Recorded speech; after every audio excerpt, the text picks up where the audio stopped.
Show with Irish Show with Irish Show. Sometimes it's good to just yell about football. What are you doing? Don't do this to me, Harry! The Ohio State. It's Ohio State! What do you mean, the? It's a poison. I almost stroked out and died over it. I'm glad to be at the party. I'm mad we're this late. You ain't a captain of nothing but a sinking ship. That helps the defense without them even doing a damn thing. Doing a damn thing. In a call-in line. 312-988-15. You tell Johnny all you've heard and seen. Oh, Irish. Oh, Irish. Oh, Irish. Oh, Irish. Irish. Yeah, that's right. Oh, Irish. Oh, Irish. Oh, Irish. Oh, Irish. Irish. Yeah, that's right. That's right. Welcome in, welcome back, folks, to a wacky Wednesday in the dog days of summer edition of the Always Irish Show. Thank you for being here. I sincerely apologize. It's been bugging me since Monday that I messed up the microphone. It's an amateur hour mistake. It's a rookie mistake. I'm still mad about it. I'm sorry I made you guys. And the other thing is, it's another reason I tell you guys I like to get caught up on the chats. Because when I'm behind on the chats and nobody can hear me, I got to scroll down another 20 minutes of chats to get to the part where everybody tells me once the show started, they can't hear me. Amateur hour mistake on my part. I appreciate your dedication sitting through that. Just brutal. So I apologize again for that amateur mistake. Florida threw me off my routine in more ways than one. Anyways, happy to be here. Happy to have you guys here. Yeah, exactly, Adam. Get it to you. I got to get my stuff together. Thank you for being here. Obviously, the program's on YouTube. Do hit subscribe if you haven't yet. If you're here every day and you don't hit subscribe, I don't know what you're doing that to me for. Give the video a thumbs up. Appreciate that as well. Notifications on. You and I both know why. That way you're alerted every time a new episode drops. I know you don't want to miss it. Twitter, search bar, Always Irish Rat. Always Irish Inc. Emails alwaysirishnd@gmail.com. Audio only anywhere you want me. You can get me except for the call-in show because they're too long to dub over. The call-in line. 312-988-15. Looks like Dr. John has some heat for me. I think I saw in the chat he said he wanted to push back on me on Monday's show. I don't know how he could hear it through the microphone issue, but I'm happy to engage. Fighting Irish Wire, every day you go there, you type it in, information about Notre Dame football jumps out of your computer box. And then you read about the Irish, you get your little fix every day here. Listen, here's the other thing, folks. We're creeping in there. And by in there, I mean that territory of the summer where you start to see the light at the end of the football tunnel. 4th of July is always that delineation point for me. And then we're going to have, July 9th, the week after 4th of July, Sam Hartman's first public Notre Dame autograph signing at Forever Young Sports Cards in Crown Point, Indiana Jones. Sponsored by yours truly. Going to have a great day. Meet Sam Hartman, talk to me, get an autograph, throw some bags in the parking lot. It's going to be a great day. Visit foreveryoungsportscards.com for further details and to purchase your tickets. Purchase your tickets. Wait a second. What is this? V1 Rotate. What are you doing? Am I reading this wrong? The show just came to a screeching halt. $5 holler. I obviously appreciate that. One of your thumbnails on a Jack Swarbrick video, you have an uncanny younger resemblance of him. The people deserve the truth. I don't think I like that. What is going on here, V1? Wow, that's rough. We had the last Saturday show. Somebody said that Pat looked like Brian Kelly. Now I look like Jack. What is going on in our lives? I don't like that, but I appreciate the $5 holler anyways. I truly do. So we're gonna jump all over today. All right, we're going to jump all over. I got some different things I want to throw out there. Here's number one. And I got an episode coming up on this specifically because I've seen a couple articles in the news about this. And so we're going to get a full episode on it. But one of the questions I have is, do you think Notre Dame football will win another title in your lifetime? And I realize this isn't turning into, well, I'm old, so I don't know how many years I have left. You get what I'm talking about. Like I just want to know if you see Notre Dame win another title in the near future, new playoff era, whatever that is. And so that's one question I have. The other question I have is, I always say Notre Dame fans never agree on anything. It does, unless we're winning the championship and undefeated, nobody agrees on anything. The discourse going on right now with this 24 recruiting class is wild to me. Everything from Marcus is doing the best he can. It's going to be an above Brian Kelly class, might even get into really good status, to mid-grade. I don't know. There's some of this I really like, and then some of it I have questions about what we're doing. And then all the way to the other side. I'm telling you guys, the emails I got when I got caught up after the Florida trip, I have people with tirade, vulgarity-laced emails saying, your boy Freeman's lost his mind. What he's allowing this defensive staff to recruit or not is not good enough. I don't understand what's going on. You need to get your guy in check, John. This is getting away from him. Has he conceded he's not going to land any top-end guys and is dropping down to the 800s, RKGs? What are we doing? Where is the truth? Where is the truth? I want to know from you guys. What is the reality there? I've seen it all from, it's pretty good, we're in the top 5 right now, whatever, I'm not going to get worried about, to middle grade, to Freeman's lost control of this, and what's going on in the defensive recruiting. I want to know what you feel about that and why. So those are a couple of the questions I have. I'm going to give Dr. John his time to push back on me for Monday about the mic and anything else I might have said. So let's get caught up on the chats, and then we'll get to these calls, and we'll go over some of these notes. And depending on how it goes, I'll get into my rationale to answer the questions I wanted to ask you guys. So let's say good morning to the fine people here. The Format Podcast morning team in the office. I don't know if I'll be able to tune in. Just wanted to show my guy John some love. Format Podcast. Subscribe to it. He's a good guy. He's stuck down in Florida in SEC and ACC land, but he's repping Notre Dame all the time, which I very much appreciate. Bruce, I do owe you a phone call. I missed one, I think, yesterday when I was recording. So I owe you a phone call for sure. Matt Miller, good to see you as always. Good morning. Interesting news yesterday that ND's ready to announce the new apparel deal as early as July. 66 days till Ireland. I did not know they were ready to announce that apparel deal as soon as July. I didn't know that. The other thing I did learn about that, I really didn't know that. I must have missed that note. Here's something that I did hear. People were telling me that Under Armour is very much in the mix to get another contract with Notre Dame. But then I read that they're getting out of that game because they're hemorrhaging money and their stock price is going down or whatever. I heard that they're getting out of the team apparel thing because it wasn't profitable for them or something. But I had people with a unique kind of access tell me, John, don't count Under Armour out. That's like the one thing I don't want. I'm ready for something new, and I'm ready for some safer cleats for our guys. Give me Nike, give me Jumpman, whatever. So I don't know what to make of that. Pat, it's good to have Pat Cotter back. I noticed he wasn't here on Monday. Must have had to actually work. Pat says he shot a 50 this morning, so not good, not doing good right now. I have a lazy forearm, and I'm lacking in hip rotation. And Pat, come on, man, 50. You're better than that. I know you're better than that. 50's outrageous for you at this point in your golf career, bud.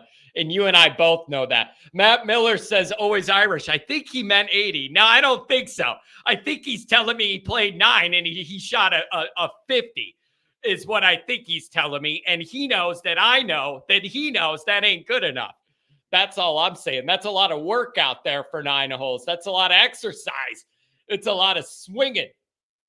Domer Guy 88. Let's paint the house that Rock built on green on September 23rd. No more red takeovers. Domer Guy, I got a question. Do you copy and paste that every day, or do you have to type it in? I love that you're consistent with the messaging, but I'm wondering, do you just copy and paste, or do you have to type that in every day? I really like it. Wow, this is very interesting. Good morning, everybody. Hey, John, do you think ND could have 2 Heisman hopefuls this year, Estime and Hartman? Here's one thing I want to ask, and I'm not trying to be, we got a couple calls. I'll get to you, I promise. I'm getting caught up with the chat to do this the right way. Would have helped me prevent my microphone issue last time.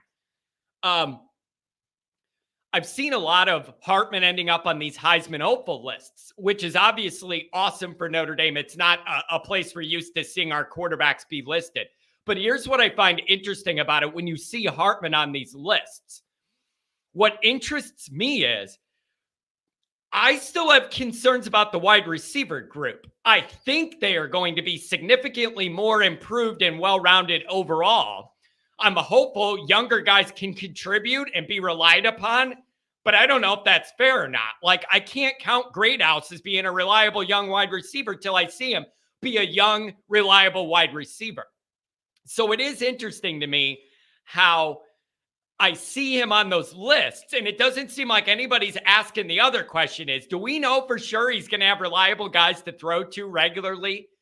I'm hopeful for it, but after that group was a mess last year with numbers and depth and health and everything else, I can't bank on that till I see it. But Hartman's on all those lists, and I don't see it listed like caveat, asterisk. If he has people to throw to, he's going to be a Heisman guy because we think the line will be able to protect him pretty well. So that's interesting to me. Now, when you look at Estime, how is he going to get enough carries to be that? And I mean that in 2 ways. One is, I don't know if he's an every down carry type back anyways. I think he could get a lot more carries than he had last year to make me happy. They didn't get him lathered up till like late second quarter sometimes last year. That's too late to get that guy going, in my opinion. But so I don't know if he's going to naturally get enough carries and break enough big yards the way he runs to have that gaudy of stats. So I don't know about that. But let's go on the other side that might help Estime. Imagine how much more running room this guy might have if defenses felt that they had to defend Notre Dame on the whole field. Recently, I feel like if you sell out to stop Notre Dame's run game and then double blanket Mayer, there goes Notre Dame's offense. You just shut them down. 3-and-out special. Imagine, I know this is going to blow your minds on a Wednesday. We're not even in the 4th of July. Imagine this, if you will. Imagine a world where if you creep your defense up to the line to sell out, stop the run and all that, Notre Dame could actually burn you deep, get behind you, have wide open spaces, hitting guys over the middle, in motion, in stride, 30 yards down the field. Just imagine what that does to a defense if they actually had to defend Notre Dame like they would a real actual offense for once. Just imagine what that can open up in the running game if everybody we play can't just sell out to stop the run and guard the tight end and not really worry about anything else going on. You may end up with less carries if Notre Dame's able and wants to throw the ball around this year. You may end up with less reliance on that running game. But the gaps there are and the opportunities you get, there may be a lot more yardage on the back end of them because everybody can't sell out having no fear that Notre Dame can get behind you or stretch you or burn you.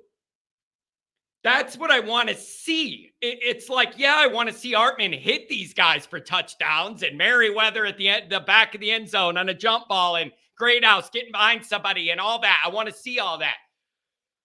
But man, I'm telling you, it's wild to think about a defense having to play us honest. It opens everything else up. And we're not used to it. That could change everything. And so I want to see that this year. Stretch the field. Make defenses play us honest for 1 year. It'd be amazing. Stomer guy. Can somebody explain how the OSU game is sold out through the ND ticket office? Wait, what am I not understanding? Shouldn't this game be the first one sold out? Am I missing something here? It makes perfect sense that that game is sold out. I don't know. Am I missing something? That makes perfect sense. Pat was out there at 5:30 in the morning. That's a lot of work. Yeah, that's 42 you shot Mondays, a lot more in the ballpark. All right. I said, will Notre Dame win another title in our lives? Patrick says yes. Garen says yes. Garen also says he may need bypass by then to extend his life, but yes. So, yeah, I knew this was coming. People are saying it depends how long I'm going to live. I don't know how many more decades I got, all of that. This is interesting. You bring this up, Pat. I saw this yesterday, and I had a question for you guys about how big of a deal it is and exactly what this role is. Thanks for bringing it up, Pat. Too early to tell in the recruiting class. It's ranked like 2 and 3, right? I think on 247, they're down to 5 right now. I think I saw Florida jump up in there. So you really can't dog it. I honestly don't care till what it looks like on signing day. Sounds like he's made a step to make it better. And then the next one is that step is replacing Bill Reese. So looks like we're getting rid of all of the Reese family. Callers, I see you. I'm getting right to you. Almost caught up here. So Bill Reese was, I believe, scouting director of scouting, something like that. And now he's gone and they got somebody else who's coming in. I believe he was at West Virginia, something like that. That's very interesting to me. I want to know exactly what that role is. Like when it's scouting and that kind of thing. I want to know more about what that role looks like day to day and that impact on recruiting and who you target.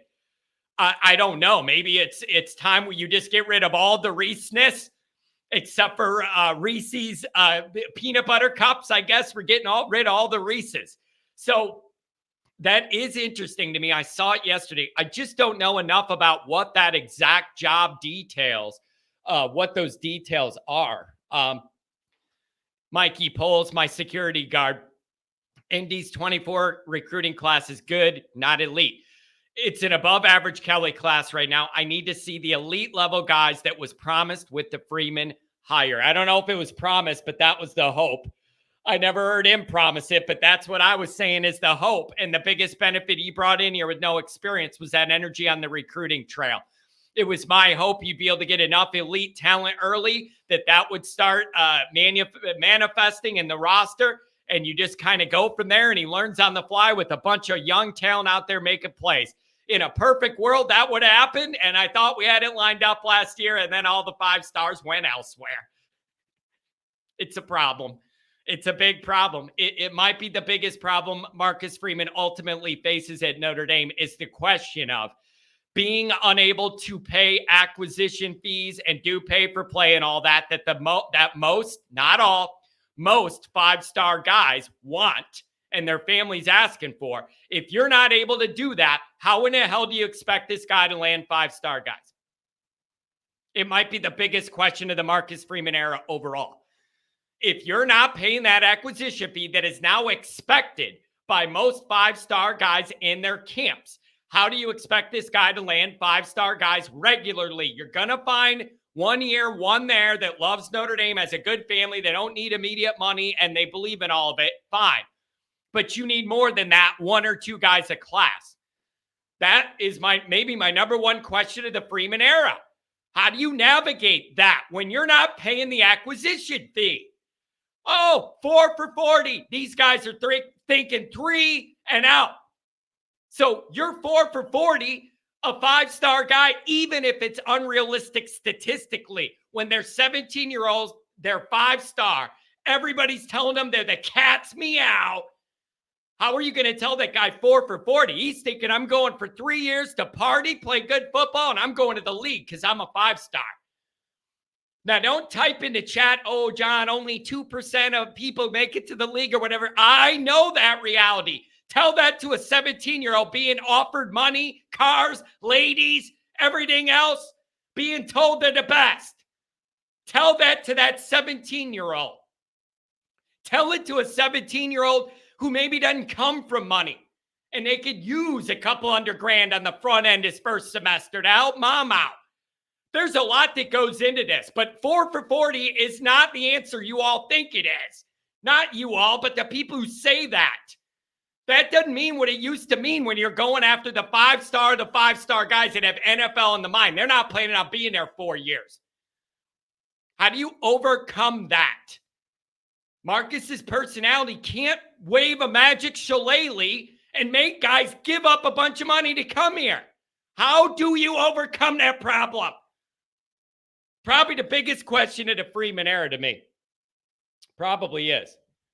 Domer Guy 88. OSU game sold out, but all others are available. If there was that many season ticket deposits, all other games would be sold out as well. What am I missing? Here's the deal. They're not selling out those season ticket packages anymore.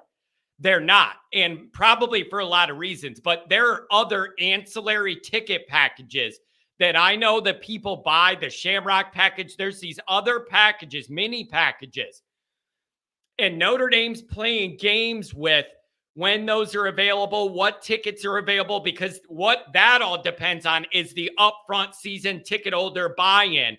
And whatever's left out of that, they'll start selling and breaking up into these smaller packages. Like the Shamrock one that I think's one ticket for every home game except Ohio State. Obviously, they're going to take that one out. They're not selling out the season ticket packages, probably for multiple reasons. One is it's a big commitment. Notre Dame fans, this isn't Illinois or Illinois or Nebraska or something where the bulk of their diehard fans are within driving distance to the stadium. That's not how this is. Notre Dame people are spread out all over. It's a major commitment to buy a season ticket package if you plan to come to every game. If you plan on buying them and selling the tickets that aren't the big games, you could do that, but you're not making that much money on the non-marquee resale here. If it isn't Ohio State or USC, you're not really making much money flipping anything else if you're a season ticket holder. So I think people are more like, I'll just pay more and go to Ohio State. I don't need all these tickets. So they are not selling out every season ticket package like they may be used to for whatever reason. They're just not. That's not a thing anymore. I don't care what they tell you to tell you. It's you better get them now, enter your credit card and all that. Don't fall for it. They're not selling out these packages. It's a huge commitment. Going to the phones in a minute, I promise. I'm almost caught up here, especially on the defensive side of the ball. Not landing any of the top targets is not a great look. Hey, the class isn't over. I'm open that things could change with a big name or two here, but especially on the back end of that defense. Not only just fans, but some people who follow recruiting every day for Notre Dame are asking, I genuinely don't understand what they're looking at and scouting on the back end of that defense in a lot of cases. Pat, I got bad news for you. Are we going live Saturday night? It's been a few weeks and I have thoughts. I am going to be working at like a community festival event out in the suburbs Saturday night. And so I'm going to be out of the mix. I want to be able to do that.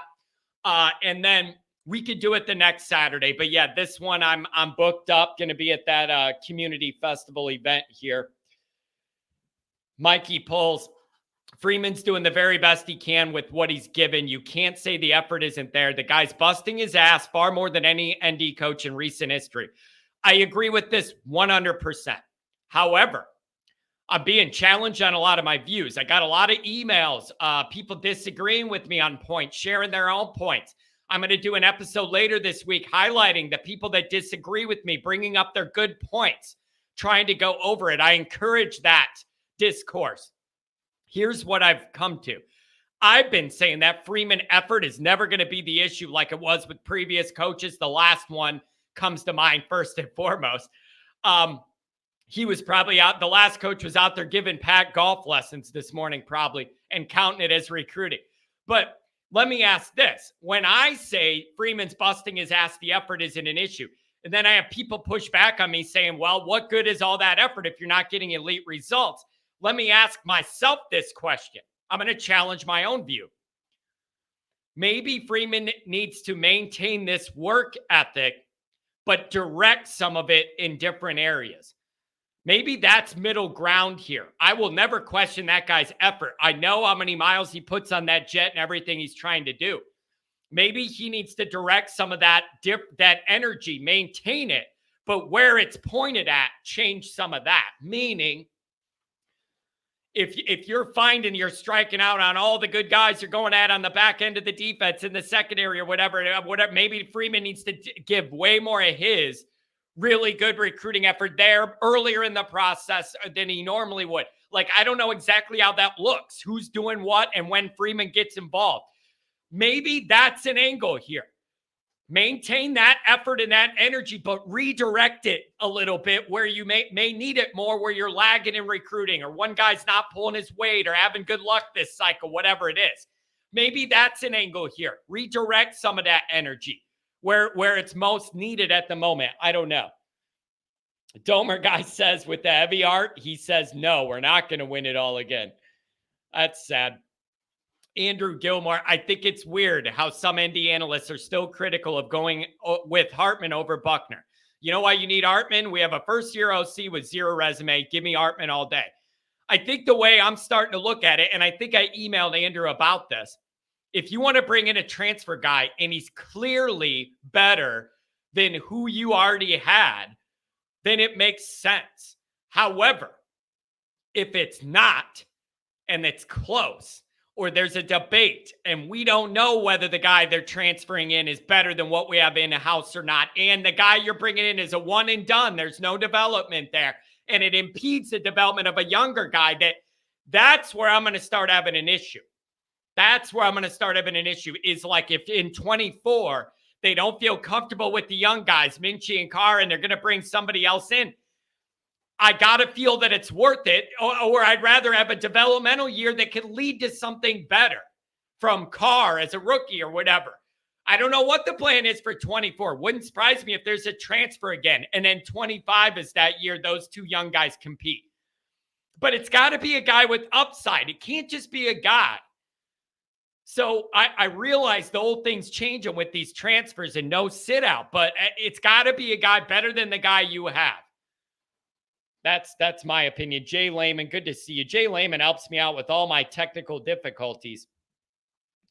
Mikey, don't blame Al Washington. Al has some really good commits, gave us a chance with Rushing, Scott, and Villa, whatever that name is. Freeman has to close. Urban Meyer was always the closer. Yeah, it's just tough, man. That Rushing visit was... his quotes after that, I right away read it as thanks, but no thanks, Notre Dame. We're out of here. I don't know. Maybe that I'm reading into it wrong or being extra critical.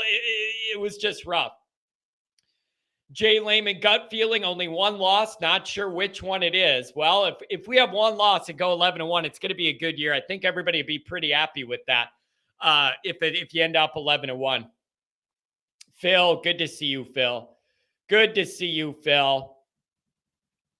Manny, it's good to see you as well. Angela, it's always good to have a Rudiger here. I say it all the time. We got another $5 holler. Andrew Gilmore, thank you.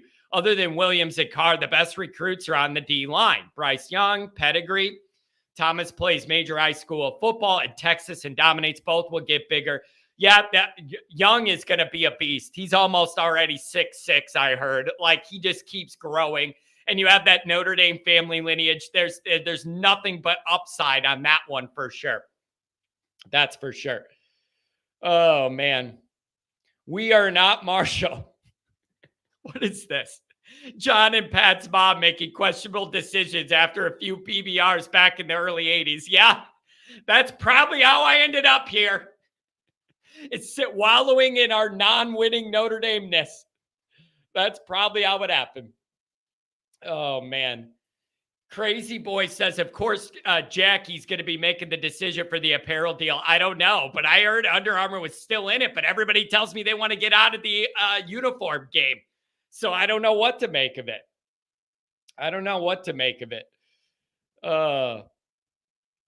Taj, very good point. I love seeing Freeman on the Pivot podcast yesterday. Check it out when you get a chance with, who is it? Ryan Clark, I think. I did see some of that. Listen, Marcus Freeman is just so genuine that I wonder if it hurts him sometimes. Like, that's how genuine this guy is. Excuse me. That I wonder if it's actually turning into one of being his enemy. He is so refreshing as a big-time college football head coach. Humble, down to earth, just welcoming, and just doesn't have this ego that shuts down a room and makes you feel less than. Like, he offers everything you want these high-end coaches to be. The problem is you got to win a bunch of games or it's not going to matter that long. Like, that's it. You got to win. Like, you got to be good or it's going to wear off. People just saying he's a great guy. The results got to match that or the shine's going to wear off of it. Like, we're in the business of winning football games here. If you could be a nice guy when doing it, that would be beautiful. Anders says, I agree on your skepticism of the wide receivers, John. We're asking a lot of a very inexperienced group. I think they're talented, but the offense they're running is confusing. Well, I'm not confused. I'm counting it as a big question mark until I see that it's good. There's just no way after the mess that room was last year, I could go in with a lot of confidence this year. I am encouraged it's going to be much better, but I got to see it to believe it. And no, not getting behind Navy or jumping over a Navy guy. I'm talking about Ohio State. Make plays against them, and I'm interested. Do that. Do that.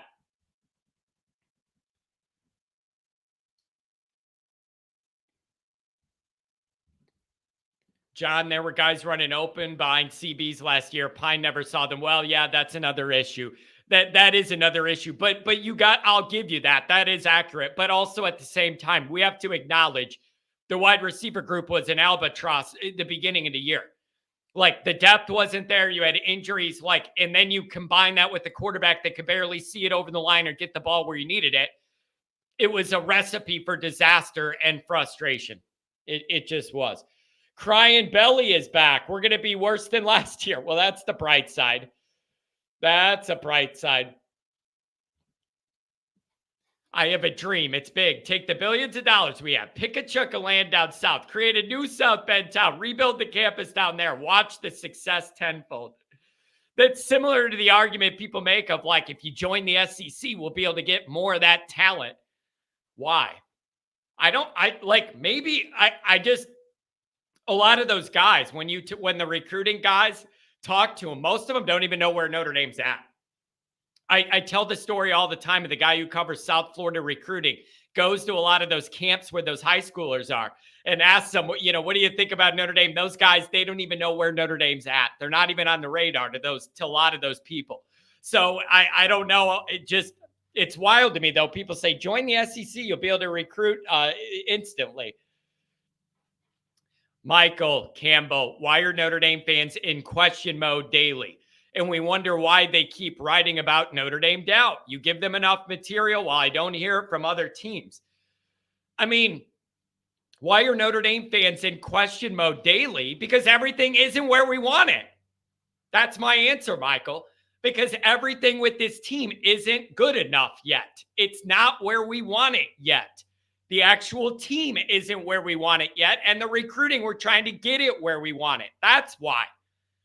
Like, I can't sit here in good faith and just go, everything's great. We're going 12-0 next year. Don't worry about nothing. The recruiting, don't worry about it. It'll all be fine. I can't do that. So we're in daily question mode because there's legitimate questions daily. That's why. But at the same time, a lot of this is like with your family. You guys might argue and talk crap about, Aunt Lucy when she leaves the room at the family reunion or whatever. Like, it's one of those deals where we can talk about our own thing, but if somebody on the outside does it, then we're all together to go against them. That's how I see this. Like, it's different internally when we're wondering what's going on, but that's a lot different than when outsiders start questioning us. Maybe you have some of that. Yeah, people are having a beef with On3, saying that they don't know where they come up with their stuff. The Ohio podcast, which I will be joining, I believe that's this Sunday. I'll be joining the Ohio podcast. I'm sure we're going to talk about all things Notre Dame, Ohio State. Thanks for being here. Happy to join your program. I haven't forgotten. NIL equals legal bag man. If you want to compete, you got to have serious commitment to using NIL to purchase 4- and 5-star recruits. Sad reality. Yeah. Here's the other thing, Ohio podcast. Here's what I'm noticing, and it's bugging me. I've noticed this summer more and more when people are talking about the NIL on the pay-for-play part, I've noticed a lot of people are now calling this an acquisition fee. And I find that very interesting. It went from that pay-for-play, which sounds very dirty. It sounds like you're paying for a lady of the night, a little pay-for-play. But now they're calling it an acquisition fee. And it just sounds more legal and it sounds more on the books, an acquisition fee. Like we're acquiring a company to add to ours or something. I'm finding that very interesting how it's now turned into an acquisition fee. But last year it was pay for play. Like they're prettying it up a little bit with the legalese. I don't know about that.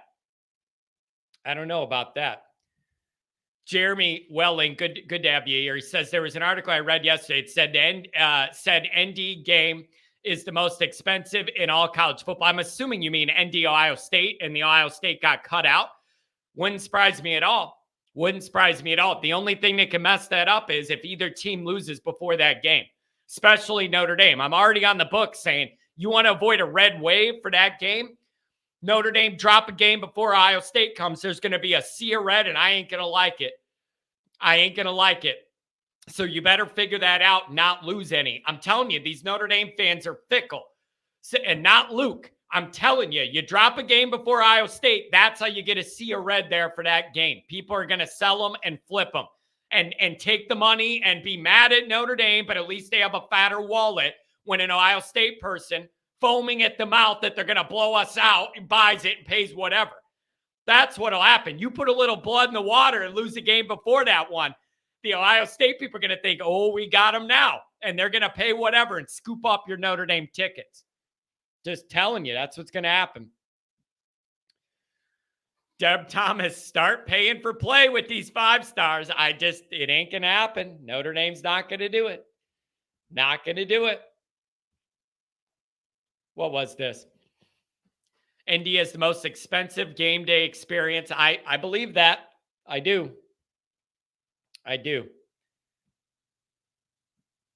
All right, here we go. Let's get into these calls. We got a few today. Dr. John, you're first up. What's going on, buddy? Hey, good morning. Hey, it's been a while. I miss you. It's been a few weeks. What's going on? Yes, it has. Did you get into your brother's wallet on the golf course at all? You know what? My brother was too busy with his new baby. So, he was busy taking care of little Johnny there.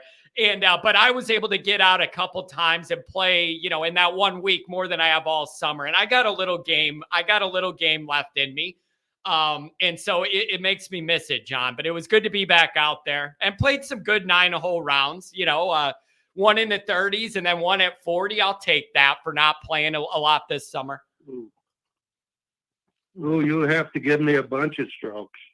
I'll do that. I'll give you a little. I'll give you a little handicap action.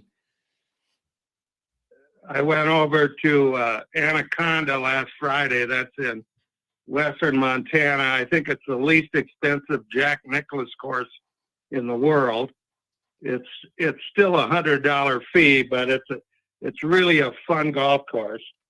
I did lose $3, even though I was on the number. The young guy I played with gave me 6. He beat me by 6. But the game we were playing is so convoluted. I call it the dollar store game because everything's a dollar, and there's so many things going on. You should see the scorecard. John, listen. Pat has done that to me my entire life. Every round of golf we play, there's 80 different ways to get a point on every hole, and he's adding them up and doing the math and who's doing this, who owes somebody a quarter.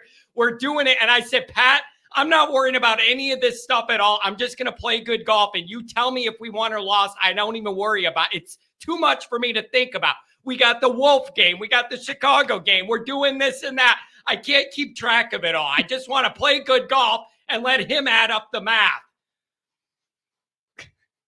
Oh, I'm starting to love that guy even more. I'm telling you, man. Pat's like one of them guys. It ain't John. It ain't real golf if there isn't money on the line. Everything we do has some game. Oh, The scorecard looks like an he's my equation. man. The scorecard looks like an equation with all these different numbers and points and things circled. Anyways, John, what do you want to nail me on something for Monday? Where do you want to go with this? I do. Go I do. for it. You were talking recruiting, and you brought up facilities. And I don't know if you've ever looked at the ranking of facilities. Where do you think we rank? You got any idea? I do not remember seeing anything that states, where we rank. However, I would ask you, even if it's very high, why is the narrative from former coaches and anybody else around the program always that we're so far behind in that area? If we're ranked so high, why do people keep saying we're behind? Well, I don't know what it used to be or when we got to where we are, but we're ranked 13th facility-wise. That's ahead of USC by a bunch. It's also ahead of that school up north by a bunch. So wait, do you think? So anyway, that, all right, like one of these notes came from Brian Polian. He did an interview. He got away from Brian Kelly. He's out of LSU. Now he's free to talk more openly about things because he's not connected to Notre Dame or LSU.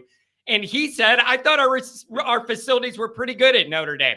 And then I went to LSU and I realized that we were so far behind. John, things like having appropriate office space for the expanded staff in the modern era, things like that, I don't think should have to be battles that have to be fought. Like, I'm not asking for a hot tub in every locker, but can you have enough offices so the staff can work in the same building? I don't think I'm asking for a lot. Come on. Well, I don't think you're probably asking for a lot either. I'm just looking at the comparisons and of some people that we go up against, at least in our minds, like SC and that school up north. We've got them by 12 positions. Yeah, and you know what? So I wonder. Anyway, I wonder. The facility's got to be pretty good. Yeah. What? Do you? It bugs me though that that was one of Kelly's big complaints, and it for a long time, and it's still not done with the renovation to the Goog or whatever. John, let me be honest, and I'm always trying to be with you guys here. Some of this is me, and I may be overdoing how it feels to me when I hear anybody say we're behind and we don't have what we need and we're not as modern. There's no reason to be that way. Like, that is a very easy thing Notre Dame could fix. How do you solve NIL and pay for play with Freeman? I don't have the answer to that. Building a nice modern building to show off seems like an easier thing to do to help the cause. And you just make it nice and make it modern and have the space you need. And then I feel like that effort's being put in there. Like, Notre Dame was built around football. You got to make it a priority. And I don't think that's wild of me to say. Well, I don't either. And you want to win. And so you're looking for reasons why we don't win. And some of them may be legitimate and some may not. But I mean, I look at these rankings, and the number one team in the Big Ten, of course, is Ohio State, facility-wise. But do you know who else is in the top 10 facility-wise? Who's that? Northwestern. Wow. Northwestern is ranked 9th in football facilities. You know what's wild with Northwestern? Now, remember, that's where I used to live. I used to live on Central Street, right across from Mustard's Last Stand, the little hot dog joint in the parking lot of their football building. And I went back a few weekends ago to visit some relatives in the neighborhood right there by the stadium. They're having a big issue in Evanston because Northwestern's rebuilding that stadium and modernizing the entire thing and expanding everything and rebuilding it. And they want to do concerts and host events and do all that.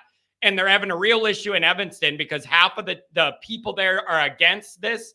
half of them are for it, and they're having a big debate with the city and tax status. And some of those people don't want loud concerts and drunk people in the fancy Evanston neighborhood. They're having some issues there, but they might be ranked high. It's going to be higher because they're redoing all their stuff on that huge project. Well, let me ask this though. Let me ask this. If you bring up Ohio State and you're like, it looks like we have better facilities than them. All right, fine. No. Ohio State's got better facilities. Okay, but what I was going to say is, where does NIL fall in the priorities here? And does it connect to those facilities? Like, does a player go through on a visit, and if everything's top of the line and modern, do they think, all right, this team's more invested in football than the place I went last week where it wasn't that fancy and it was out of date or something? I don't know how much this stuff matters or not. It just make me feel better if everybody, including our former coaches, weren't saying it wasn't good enough. Well, maybe it's their excuses. Maybe it's just an excuse that they can use for underperforming or something. Yeah, as far as NIL is, John, how do you solve this problem? There is an acquisition fee now for most of these top guys. And Notre Dame's just not in that game. And I don't know all the wonderful personality and communicative traits in the world from Freeman. How do you overcome that if it comes down to a number and we're not able to do it? I don't know how you get over that hump. How do you do it? Well, I don't know either because I don't understand what the rules, if there are any, on NIL. Yeah. I do know one bottom line thing as far as recruiting a kid. If the kid has no interest in an education or a degree, you're never going to get them. Yeah, it's just not going to be a good fit, but I worry about that. John, I worry about that. If you're a 17-year-old 5-star and everybody's telling you you're the man and you're awesome and everybody's throwing all these things at you to get you to go to their place, selling the 4 for $40 is tough for those guys. But you feel like you need some of them to win, and it puts Notre Dame in a tough spot. Well, I think Notre Dame is in a tough spot. And I think they've got a guy, if anybody can do it, it's probably Marcus Freeman. Which brings me to another thing about Monday's show. You were talking about the heat on him. Yeah. And I think the only heat on him is what he puts on himself. I look back at Jerry Faust, his record, and they let him fulfill his contract. Of course, it was a kind of a different era then. It was more of a handshake thing. But I think right now the only heat on Marcus Freeman is the heat he puts on himself. Yeah. Which is good. Yeah, it is. And John, let me ask you that. I want your opinion on this. You always hear about in seasons, you hear about like the improvement a team makes from week 1 to week 2. And, once you get an idea what you have and that jump most teams can make from week 1 to week 2. What about year 1 to year 2 for a head coach?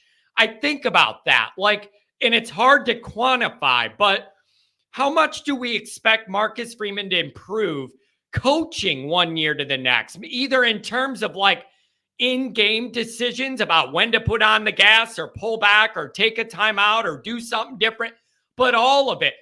I've been asking myself that. What do you think? How do you look at that? His improvement as a coach from year 1 to year 2?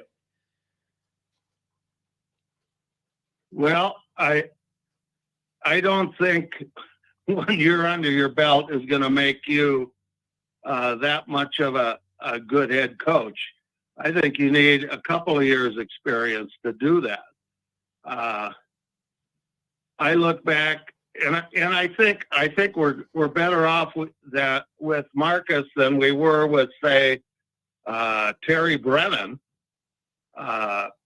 Even though Terry had some high school uh, things. I think the biggest thing, they evaluated Marcus Freeman based on what he had done, how he could recruit, and what kind of a guy he was. The number one thing for Terry Brennan was he was a Notre Dame guy. And thank God we've got away from that and going to hire the best guy we can find. And I think they found a gem in Freeman. Whether or not 1 year can make him a top-notch head coach, I don't know. Yeah. It's going to be interesting. And you know what I think would help if Sam Hartman stays healthy and he does what we think he's capable of, it relieves a lot of pressure this year. You wouldn't feel like you're entering every game behind before you get started. Like, I'm very excited to see that, just what it looks like naturally with your number one guy, not everything messed up. That alone is going to alleviate a lot of pressure that Freeman and everybody felt every week last year when we were in a tough spot. So I think that will be good. Let me ask your opinion on this. How do you look at this transfer quarterback deal? Do you think Notre Dame will do that again in 24 and find a guy to come in there to build another bridge between Hartman and then the young guys, Carr and Minchie? Or do you want to see him give a young guy a shot if Carr looks like he could do it? Run him out there. How do you want Notre Dame to navigate that? I want one of those two guys to be the man. Yeah. Whether that, they're going to have to prove themselves, but I hope that's the direction we go. You know what my big concern about Hartman is at this point, as far as staying healthy? What's that? I'm worried that down in Crown Point, you might drop a heavy object on his foot. So be careful, will you? Yeah, I'm not going to stand by him with the cinder block or anything. Yeah, that's good. And you know what, John? I got a bad history with this because the one and only picture I ever got with Tyler Buckner, he's got a brace on his leg. So I don't exactly enter this with a good record. I have one picture with Buckner, and he's got an air cast on his foot. So maybe I am the problem. Maybe I should stay outside and let Sam be inside, and I'll build it some distance. Yeah, thanks for bringing that up. Was that the tailgate after the blue and gold last year? Yeah, it was. Yep. Yeah. Speaking of tailgate, how's that shaping up for Central Michigan? Oh, it's shaping up. We're going to have ourselves a day. And my new project is, I think I'm just going to try and rent a house that weekend so I'm there. And then I don't have to make that long drive in the morning from Illinois over. So then I'll be able to be there all weekend and be able to get there earlier. I think we're going to just get a house, and whoever wants to go, everybody pitch in for their room or whatever. And we might just do it that way. But it's going to be fun, and we got a big group involved, and it's growing by the week. So it's going to be great. Okay, well, I know you young guys all like that Miller Lite. Are you going to have a decent beer there too? We're going to have a lot of everything, John. We're going to have a lot of everything. We're going to be very diverse with the offerings. Don't worry. There's something for everybody. Okay, my last pushback on Monday. When you were all over the board of trustees, and I'm wondering if you know if there's even one billionaire. Now I know it's hyperbole on your part a little bit, John. So maybe, but there are seven CFC priests on that board. I don't think they got much money. Yeah, but even if they don't have that much money, that background is not one that's in line with modern college football thinking either. If you're coming at it from that part of life, you're not in the what I would consider normal societal circles either at that point. That's a very outlying existence that even if it isn't on the money end, if it's on the priest end, it still disconnects you from like the modern life most people live, John. It's just... Yeah. It just, everything I hear points me to total disconnect from like modern everything just a different wavelength of thinking because of that. I don't know, but it just makes me, I just need them to support the football program enough. It doesn't have to be over the top, but just make me feel like you're doing enough to empower the guy you hired to put us in a position to do this the right way and get big results. That's all I want. I don't want a free for all. I don't want pay for play all the time. I don't want no reading and writing and you can get in. I don't want any of that. Just give my guy enough that he can give it a chance to work. That's all I'm asking. Well, I'd like to find out who of the trustees are on there's a commission for athletics. So I'd like to figure out who's on that and just see what kind of ties they may have. There's believe it or not, one of my classmates' daughter is is part of the trustees. Wow. You ever hear of a wine maker named Gallo? Yeah. Yeah. Well, Joey was in my class, and his daughter Stephanie is one of the trustees. So, last thing I noticed, it said Notre Dame I think it was last year, had the football program turned a profit of $20 million. Now you're going to wonder why we shouldn't have better facilities based on that, I'm sure. Yeah, I could go the other way. Wait, why can't I go the other way and go, shouldn't Notre Dame make more than $20 million profit out of the football program? What if I went the other way and said, why we can't be more profitable than $20 million? Come on. I don't know. I mean, we had 90-something million in revenue and only 70-some in expenses. So, yeah, I don't know if you can get, I'm sure a good portion of that was a TV contract. And you know where that stands? No. You know what's going on there? Nope. Do you? I don't. No, but wait. No, maybe John, maybe we all do know because they announced the next AD is connected with NBC. So maybe we do know. Is it that simple? Is there nothing? Really? Is there nothing to discuss? The next AD is a current NBC Sports exec. So I'm assuming that means that he's making a deal with NBC. Otherwise, why would they stay connected and hire a guy from NBC Sports to be the next AD if they weren't planning on being with NBC? So I think maybe we do know, and it's over, and it's going to be NBC, and this guy is going to make sure we get a good deal because he's the guy doing the deal. Am I misinterpreting this? Well, I don't know that you are or not. I guess we'll find out. That was my number one reaction when they announced Bavacqua, and I saw the history. Right when I saw current NBC TV exec, I go, oh, it all makes perfect sense now. Like, it all makes perfect sense. They're making sure this guy knows all the ins and outs of these TV deals, and he's going to put us in a good spot. And I figured it would be with NBC. If not, if we were having trouble negotiating with them, I doubt they'd commit to have a guy involved with that to be the next AD. So I took that as we're still in bed with NBC and that's what it'll be. I don't know that for sure, but why else would you hire a guy that's an NBC sport exec as the AD then, if you weren't going to continue that relationship? Well, maybe because he's the best guy for the job. Yeah, I just looked I just looked at that experience as almost a foregone conclusion. Andrew Gilmore disagrees. He says he doesn't think that's certain. NBC has to bid again for Sunday Night Football, and it's going to cost them. I don't know, but even if it isn't with NBC, this guy's experience there gives me comfort that he's going to find us a good deal because he knows all the ins and outs, how to get back end screwed, how to get what you need. Like, this guy knows that business. So I think we'll be in a good spot no matter what. I don't know, John. Yeah, I feel good about him. Hey, did you just hear that? Hear what? That sound.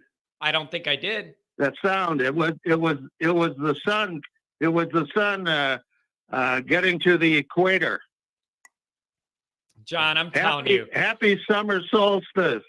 Yeah, I just want us to get past 4th of July. That's my point where I start seeing light at the end of the tunnel, my friend. I want to get to that week. And then the Hartman events a few days after 4th of July. Like, that'll be my ramp up to get back into camp mode, and then we'll get off into that. I'm crossing off the weeks on the calendar. John, I really appreciate it. We haven't talked in a while. It's been really good to catch back up with you. Anything else on the way out? Good talking to you. Have a great show, and be careful down at Crown Point. Of course, I hope to talk to you before them anyway. Yep, perfect. Will do, my friend. Have a good show. You too, man. Good catching up with you. Miss talking to you. Okay. See ya. All right, and then we got a 513 here. Welcome to the show. Happy Wednesday. Happy Wednesday, John. How are you doing? I'm doing very well.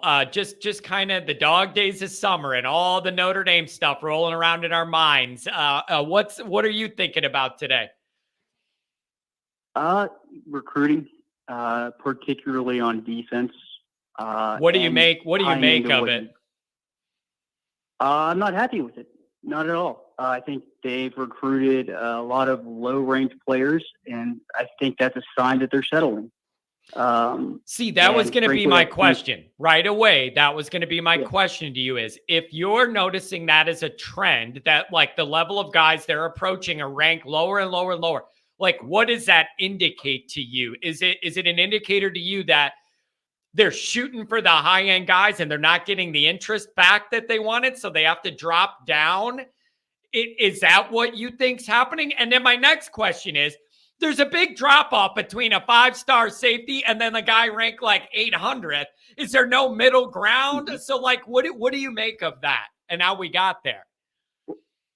Well, I think it depends on the position coach. I think in Washington's case, they made legitimate pushes to get the highest-ranked D-line recruits they could, and they've just missed on rushing. Scott is kind of a wild card right now. I don't know what to think of that. Yeah. But in the case of somebody like O'Leary, I think he's just doing a shitty job. Point blank, I think he's doing terrible. And I think not only should he be held accountable for his poor performance, but Freeman needs to take some heat for that as well. Because he struck out in his first class. He blew it with Hillman and Bowen. I know some of those factors were out of his control, but the bottom line is they're not on the team. So, and he's taking, these guys ranked in the thousands. They're going to have a kid commit today, ranked like in the 1100s. And he's from Cincinnati, but he has no offer from Cincinnati. What does that tell you? I mean, it's terrible. It's absolutely terrible. They're going to get Tay Johnson, but that's only because he worked to get himself eligible to go to Notre Dame. It has nothing to do with O'Leary. So I'm fed up. I mean, I feel like to a certain extent we were sold a bill of goods on Freeman as a recruiter. Now, I'll say that the offensive class is very good. There's not a lot of holes in that, and especially if they get Lambert to commit, I think that's a very well-rounded class. But the defense is just terrible. It's absolutely terrible. And I don't want to hear anything about evaluations and how rankings don't matter. They do. It's been proven statistically that they matter on the macro level. All right. So let's run with this where you're at. I feel the frustration. I appreciate the frustration. So how do we move out of this? Like I don't question Freeman's work ethic and what he's trying to do, but should he be directing that work in different areas? Like, do you think he needs to get more involved? Like, if you feel like O'Leary's not doing a good enough, then Freeman needs to take that work ethic we all love and direct more of a percentage of his time to help that out? Or like, how do you get out of that? Like, how do you get out of this then? He said he was going to be the lead recruiter on every recruit. And I know that was probably... Is that even possible, though? Is that I'm asking, is that even physically possible? Right? No, but I mean, we're now at the point with the class of 2023 recruits where you've got that list narrowed down to about like, I think maybe there's 10 people left on the board. And, you know who you're going after. It's not starting out in the beginning where you offer 150 kids. So there's got to be a way where you can get him involved more, because whatever they're doing right now is not working. It's just flat out not getting it done. Yeah. And then the other question is, I mean, I guess this can go for Al Golden. It could go for any of these guys. The other question is, does Freeman have to reevaluate some of the staff maybe after this year, or look at some of this and go, I have standards in recruiting. I can't do all the work and be 10 places at once. Guys that aren't getting it done, I'm going to go find somebody who can. Like, I wonder if that comes into the mix after this year, if those struggles continue. It has to.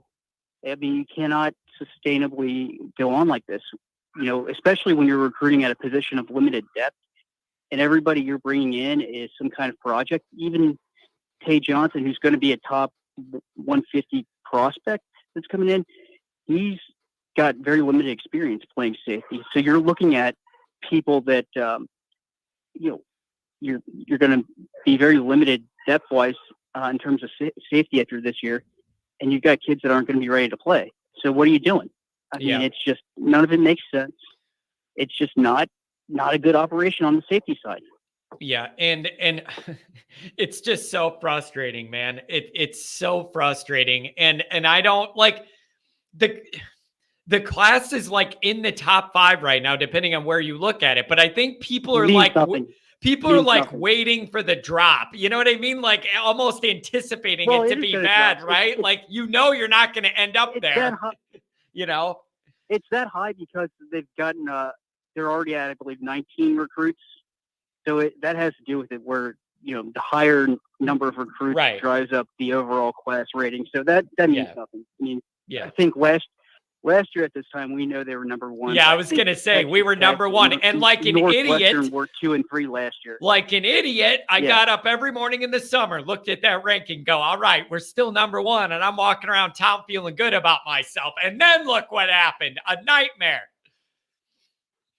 Well, and I don't think that they'll have that level of decommits this year.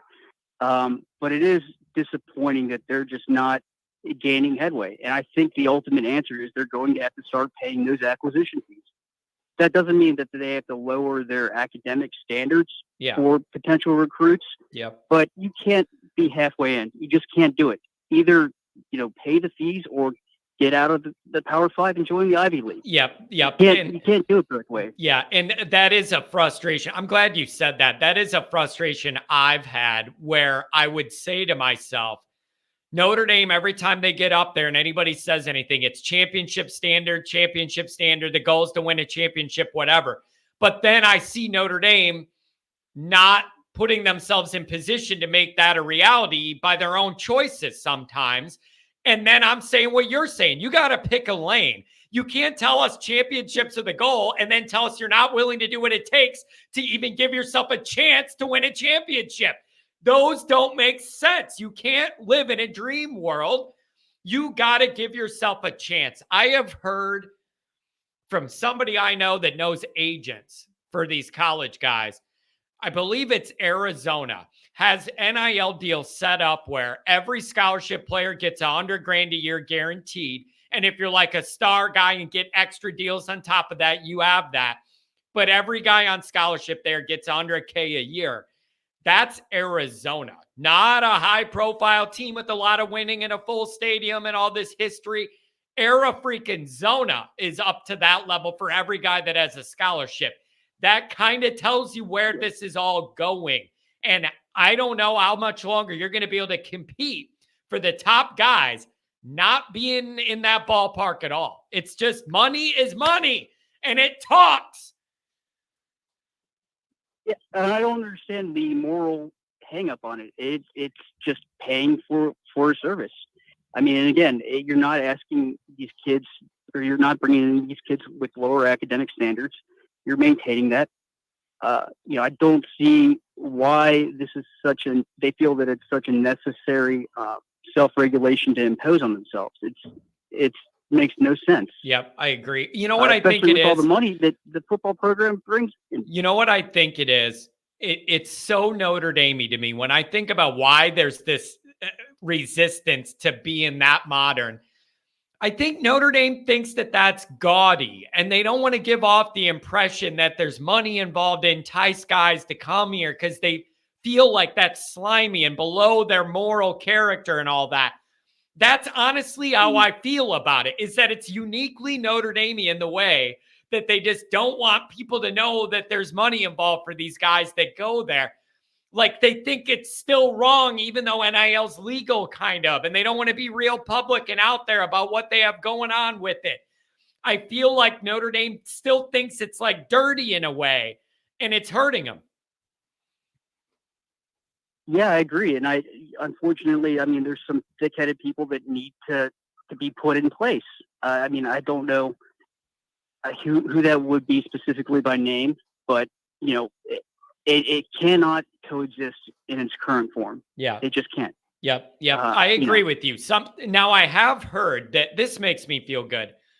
I did hear that from people I know that know more than me and are connected more than me, all that. I got to preface it by saying that Marcus Freeman, he knows the scoreboard. Marcus Freeman ain't a dummy. He is modern. He understands what he's up against. He knows when he goes in a room with one of these recruits' dads where it's going, and then how much money are you giving us, and not only the kid, but me too, and everything else.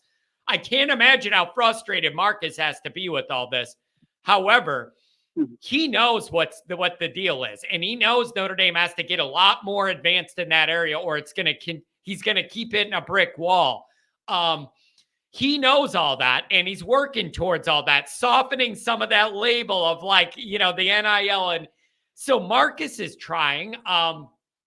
It's just, I don't know what breaks this open. Maybe if you beat Ohio State and USC, maybe that opens eyes and doors in a way that money can't, because it's on-field results. Like maybe we need to pivot back to like, you're going to have to win those games first to get these guys' attention and then see what you get. I don't know if that makes a difference anymore or not, or if it's just the money. I don't know. I'm spitballing here. No, I think it does. I think because everyone wants to be, or most kids, they want to be tied to a winning program and winning culture. So it's not going to be strictly just about who the highest bidder is. Yeah, but a combo. There's going to be a number of factors that go into it. Yeah, maybe a combo of like a good NIL package and all that, and a team that's winning. Like, I don't blame anybody for wanting to join a winner, like, you know. So maybe maybe that would help, and you would have some leverage there if you're able to do that. You know, I keep hearing this, man. I read an article about this the other day. Somebody saying Notre Dame will never win again. And they kept bringing up Notre Dame's location. Yeah. And they bringing up Notre Dame's location. It's a northern school in cold weather, and nobody wants to play there. Ohio State has just as nasty weather as South Bend, right down that toll road. They don't have any problem landing 5-star, top 5 classes every year. No, I think that's a bullshit excuse. You know, Columbus is not an exciting city. I mean, most of these big programs are in small towns that are just college towns. I mean, you look at Tuscaloosa, Athens, you know, it's not like, you know, Miami, I guess, would be the one exception where you're living a big time nightlife and having fun, going to clubs and that. But, you know, for the most part, you know, these colleges are in the middle of nowhere. So I don't think that the location is a factor. I think it's really just a matter of kids probably don't want to necessarily do the work when they get to Notre Dame academically. You might have kids that do qualify, but, you know, they might decide that, you know, football is their future, and that it's just not worth the time to put into anything else. Yeah. I think that's often the case. I really do not believe that the academics are a significant limiting factor. I think they do take themselves out for a handful of kids. Yeah.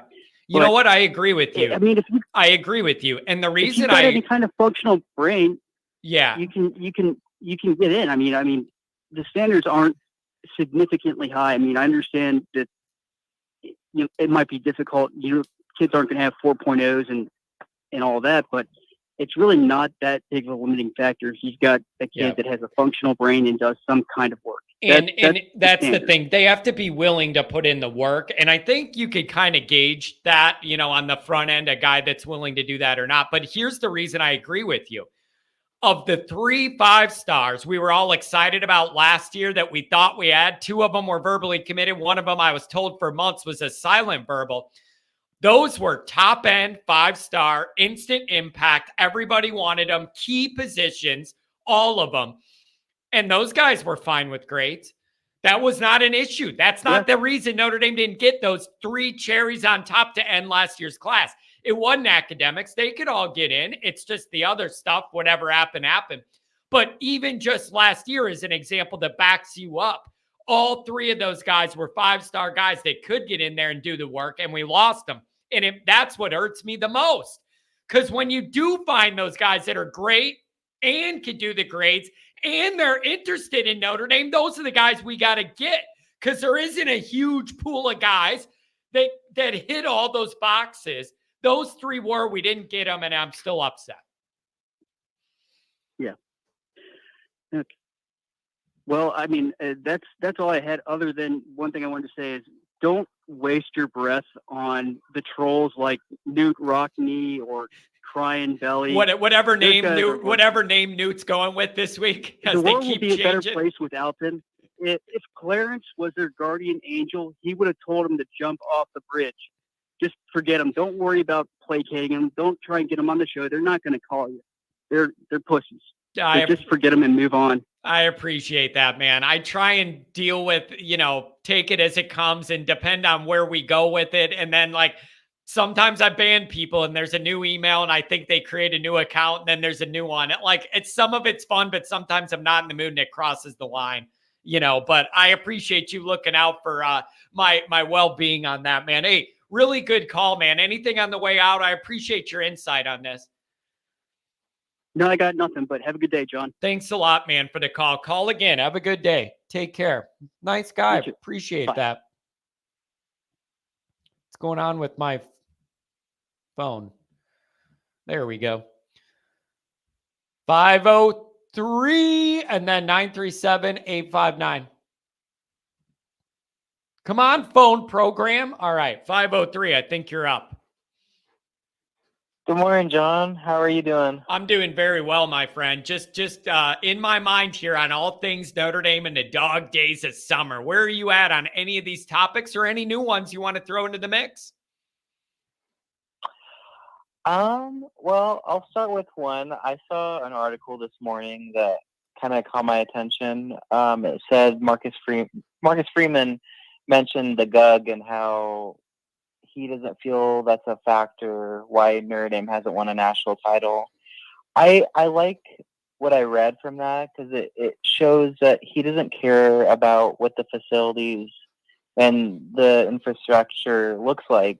He's more caring about actually showing results on the field, and I think that's what matters the most in my opinion. Yeah, okay, I would agree with you, but I also let me flip this on you now. I can appreciate what you're saying, but let me flip that on you. If Marcus Freeman in his own mind knows we're behind, doesn't like it, and is frustrated with it, even if he thought that, he cannot say that publicly. So no matter what he thinks privately, what you saw him say in that article is what he has to say. Marcus Freeman cannot get up there representing Notre Dame and go, I wish we had air-conditioned helmets like Kelly got LSU, and I wish every guy had a hot tub in their locker. Even if he knows it needs to get better, he can never say it publicly because then you're negatively recruiting against yourself and you're crapping on your own administration publicly. So if he said anything other than what you read, it'd be a mistake. This is PR 101. Yeah. He can't get up there and question it because you're negatively recruiting on yourself and you're dumping on your own administration that pays the bills. So you're going to get that answer no matter what. I also think of the PR, though, John, if you're saying how our facilities are behind and this and that, but then I heard a caller say, we're, what, in the top 10? Yeah. Of, facilities and stuff like that? I mean, we're not that far off. Yeah, no, listen, I don't want this making excuses for ourselves, or is this more of just people trying to take a jab at Notre Dame? This is, to me, to me, it's more about what this all represents. And I just want to feel the university's fully invested in football, supporting it as much as they can. Modern facilities where there's enough offices for everybody who works there to be in the same building, to me, is a pretty basic need that should be met. Right. But I don't want to go too far with this. Like you, Right. they're not like exercising in a shed. Like, I mean, I don't want to overdo this. Like it's some of it. I don't want to say it's excuses, but it's another thing on the list of where we're not exactly on the cutting edge. But I'm not willing to say that's why we lost to Marshall last year, because the Goog isn't renovated. Like, I'm not saying that. It would just represent a further investment in modernizing Notre Dame football that I would appreciate.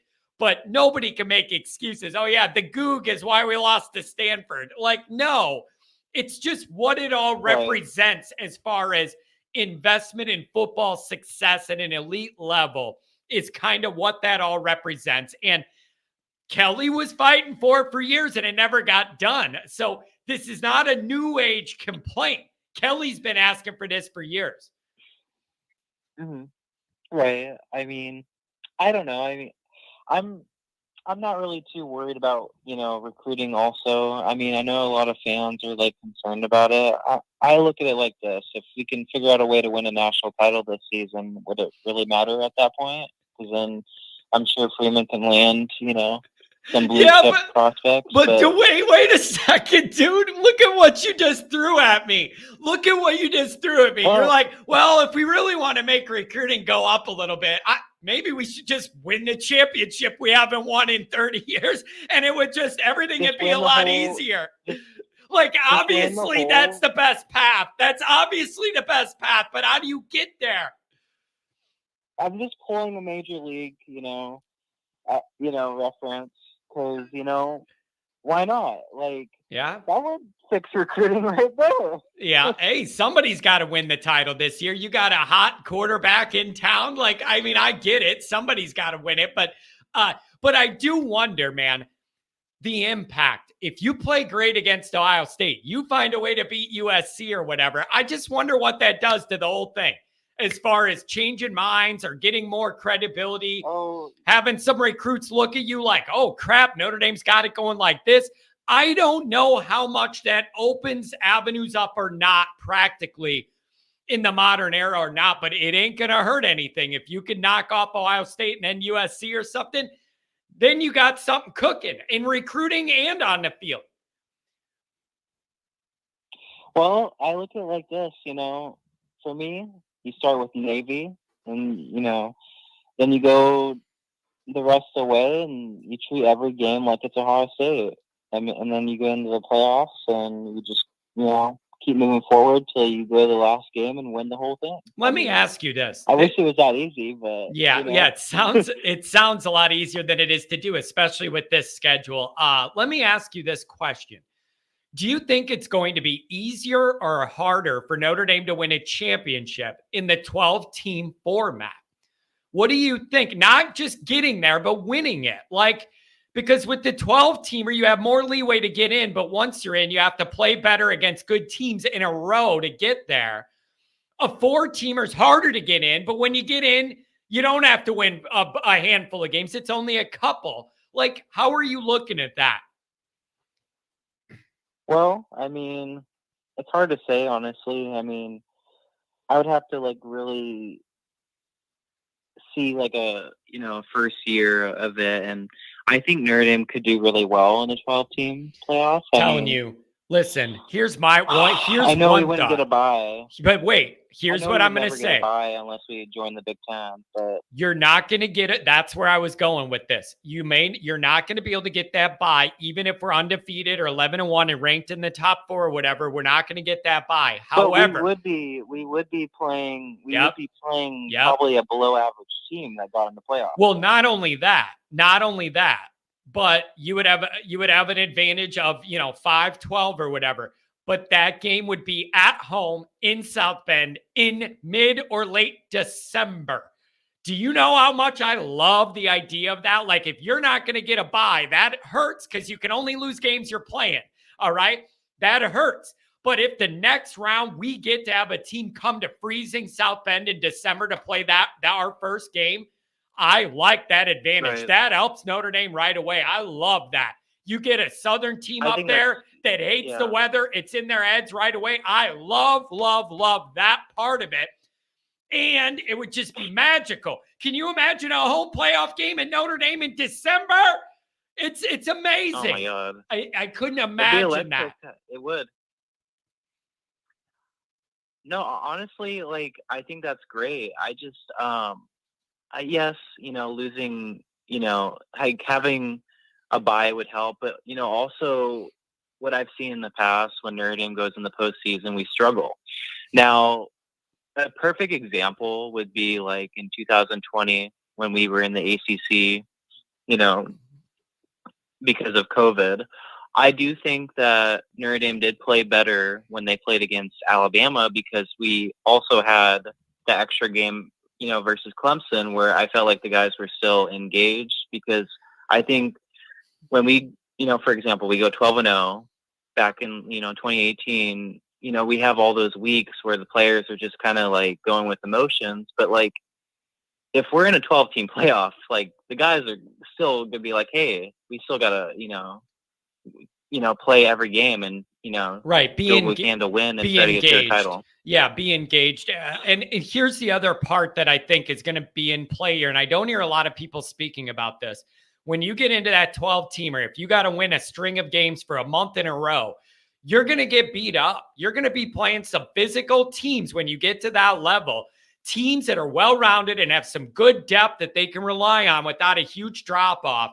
I think those are teams that are gonna outrun that gauntlet. Like you're gonna have your elite guys, star guys. But that in that 12-teamer, you better have some depth. You're gonna have guys, if they're not injured, they're gonna be sore. You're gonna get the hell beat out of you when you're going through that week after week in a row. And it's something I think about of you better make sure you're tough and you have some good depth there to withstand that week to week stuff.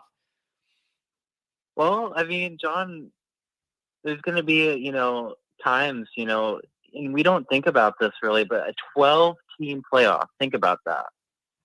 That's a crazy. I would have went with 8. I just think 12 is ridiculous. I still can't believe that's actually real. More games is more money. That's all it is. More games. Don't listen to anything they tell you about more competition, and we want to get more people involved for the good of the game, and we want to give more people a chance. Let's call it what it is. More games is more revenue, period. They don't care about if there's finals. They don't care if there's finals that week. They don't care about travel. They don't care about any of that player stuff. This is all about how much money, more TV money. And people like me and you are going to watch every minute of every one of those games, and I'm going to cover every one of them here, and I'm going to love it for a whole extra month. We're going to get more football. College football. Yeah, I love John. it. That'll be great. Look at it like this. Like, if we go 4-0, go to, Ohio State comes to town, ratings are going to go off the charts. It's going to be the biggest, ever, yada, yada. That's how it goes. When Notre Dame is doing what they're supposed to, people will show up. And then once we're playing like crap, you'll just, see red. That's how it goes. But I think, with the 12-team playoff, you're going to have a lot of times, you'll be able to create more depth. You'll probably, see more, Johns out there. I always say that. And it's no offense to me. Even I say it. I go, who Notre Dame's? I know. I'm like, who Notre Dame's not going to get over the hump and close the gap with? A bunch of guys with my skeleton frame. Like, it ain't going to cut it, man. I don't want a bunch of Johns running around out there. I don't even want the long snapper to look like me. No, not interested. Like, forget about the Jimmies, the Joes. Give me the Johns that can make it to the 12-team playoff and give me some depth. Because think about it. You know how many injuries? People forget about that injuries. That's still a lot of games. Yep. It is. Yeah. Nope, you're right about that. So I don't know, man. Anything else on your mind?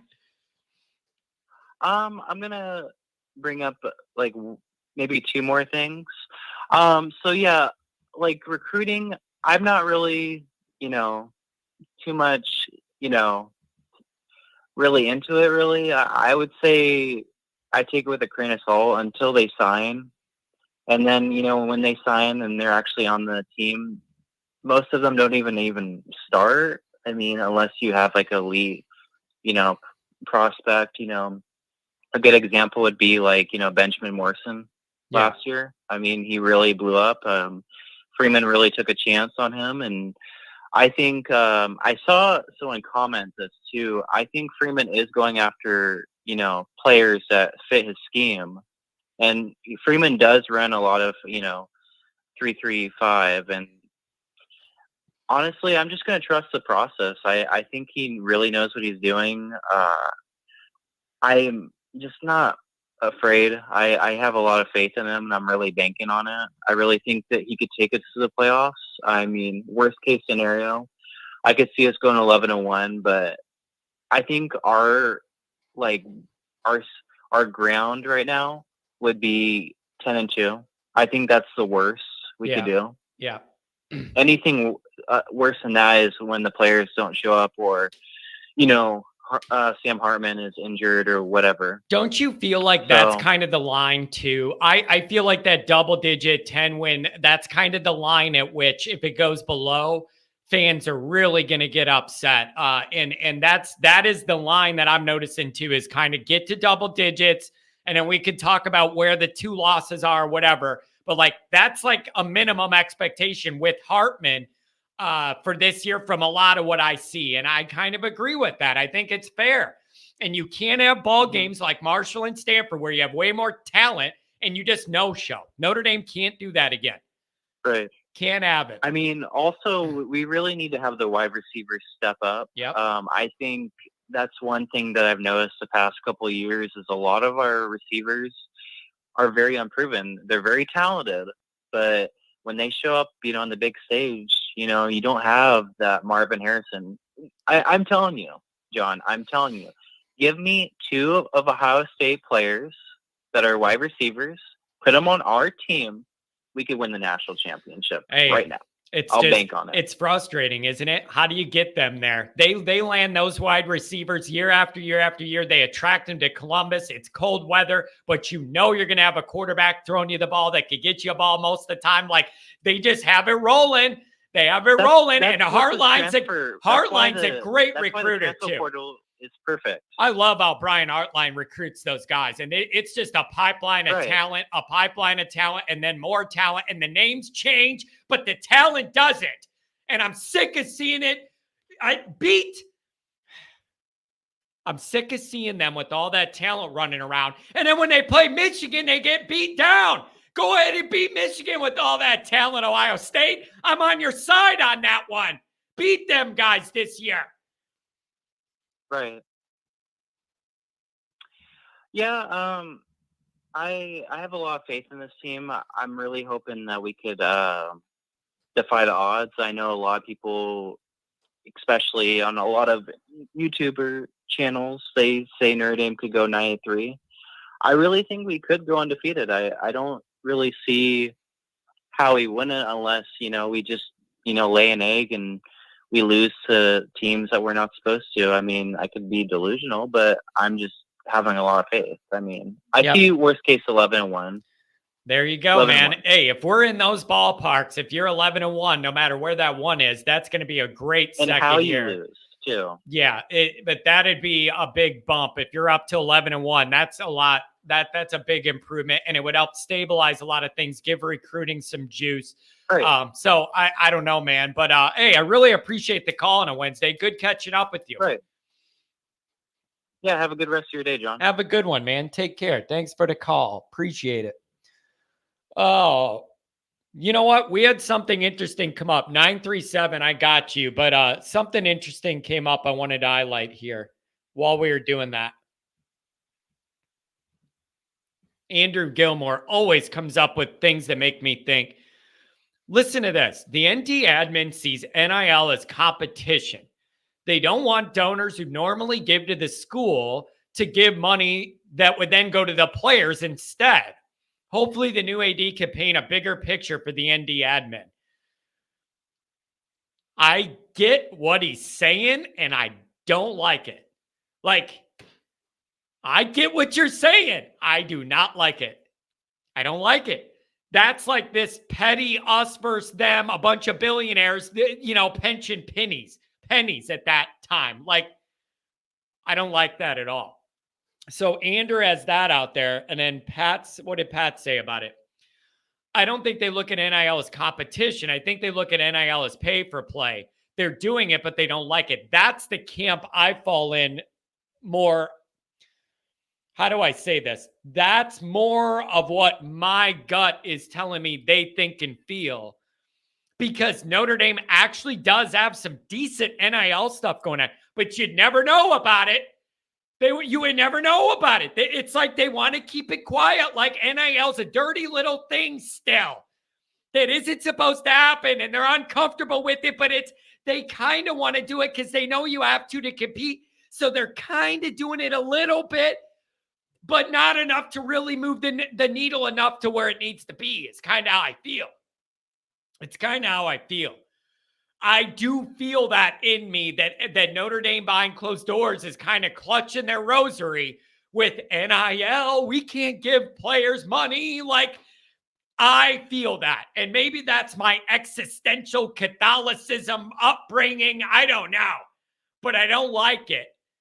But that's what I feel too. A little bit of that. We're uncomfortable with this, even though it's legal by law now. I feel like they're shy to let people know what we can offer. I want CJ Carr driving a luxury car and on a billboard of him leaning against a Range Rover or something. And it says, "You need a new car? I'm CJ Carr. Come get a car here." And everybody on the Kennedy Expressway in Chicago, not named after me, would look at it and go, "Oh, man, look what Notre Dame's got cooking. Star quarterback leaning on a Range Rover, the big shot in South Bend." Why is it that hard to do? You make CJ Carr a luxury car deal and let everybody know. You prove yourself in Notre Dame, you're the main quarterback, and you play well, this is what you get. There ain't nothing wrong with that anymore. Still want him to do community service. Still want him to get good grades. Still want him to be humble. But also have this on top of that, not instead of it.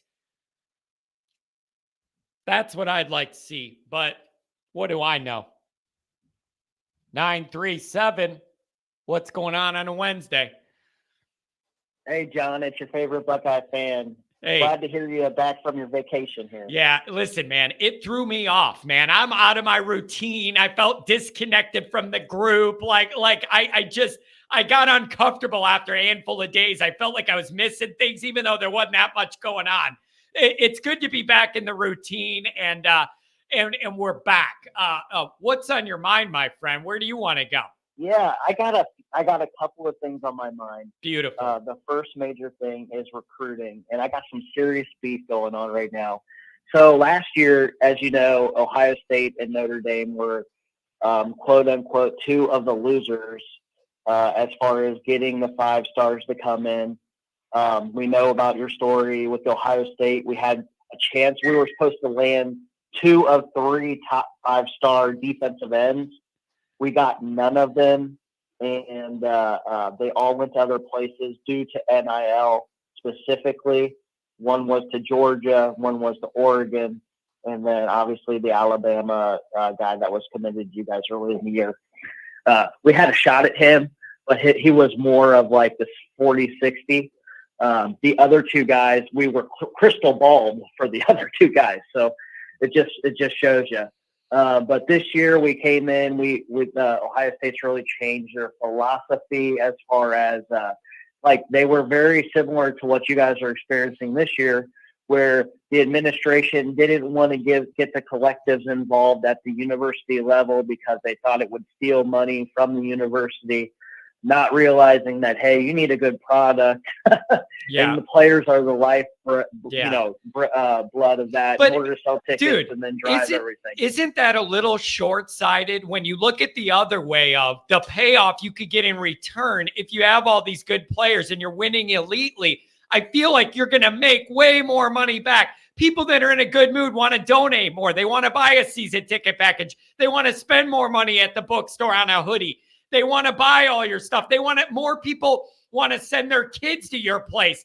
Look at the rates of applications to like Final Four schools. They get a spike for every team that's in the Final Four after it the next year of admission requests. People that want to go there. Like, winning elitely is the tide that raises all ships in college football. Right. It just is. A good example of that, to look just real quick at history, a good example of that is Jim Tressel coming to Ohio State. Before, when Ohio State, like in the 90s, they were a pretty good team, obviously, but when they started winning, when they won the national title, like the applicant completely changed to Ohio State. I think was open enrollment. And now it's probably the top in-state it's probably the top state school in Ohio. So as far as ACT score and all of that, so it's kind of interesting how football has really played into the type of kid going to the school and the winning culture of that. But getting back to where I'm going for this year, so 2024, we've been getting a lot of big momentum. After losing those kids last year, we have a lot of space on the depth chart coming up because we have holes to fill because we didn't fill them last year. We did great with a couple of 5-stars out of Buford, Georgia. KJ Bolden, who's a top safety. We lost out on Caleb Downs due to NIL last year. And then also Edric Houston, who is a top defensive lineman out of Buford, Georgia. Georgia is ticked off, and they took our formerly committed quarterback, Dylan Raiola, and now he is going to now be the starting quarterback at Buford High School in order to try to bring those two kids over to Georgia and take them away from Ohio. You know what? This is the insanity of this. I do think I read that last night, actually, and I didn't connect the full story, but I did read that where people were asking what the deal is with that and what's going on. There's a plan there. But that's how deep this stuff goes now. That's how far it extends to, right? Yeah, it's insane. I mean, I'm really ticked off about this.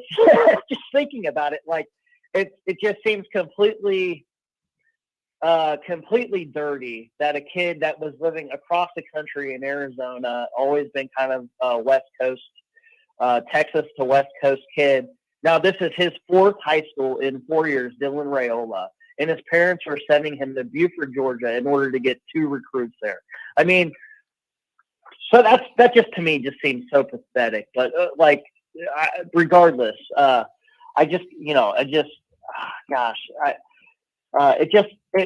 almost makes me like, what are we even doing? Should I just watch NFL at this point? Like, you can't even recruit kids, honestly. It's just crazy. But I just thought I'd bring that up. My other thing, and am I allowed to talk a little bit about some? I guess I wouldn't consider it competition with you, but another Irish podcast. Am I allowed to bring up some names or no?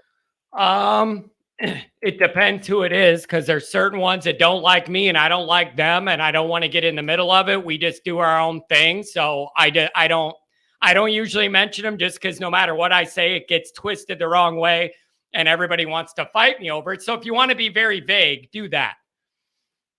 Okay, I'll be vague. Let's just say the guy, he's a little bit of a heavyset guy, and he likes to sit down with the hat on. His recruiting analysis just drives me absolutely nuts for Notre Dame. Like, he'll talk about how these players are, what they're getting. They have like one of the best classes, and I'm like, dude, you're not seeing the bigger picture.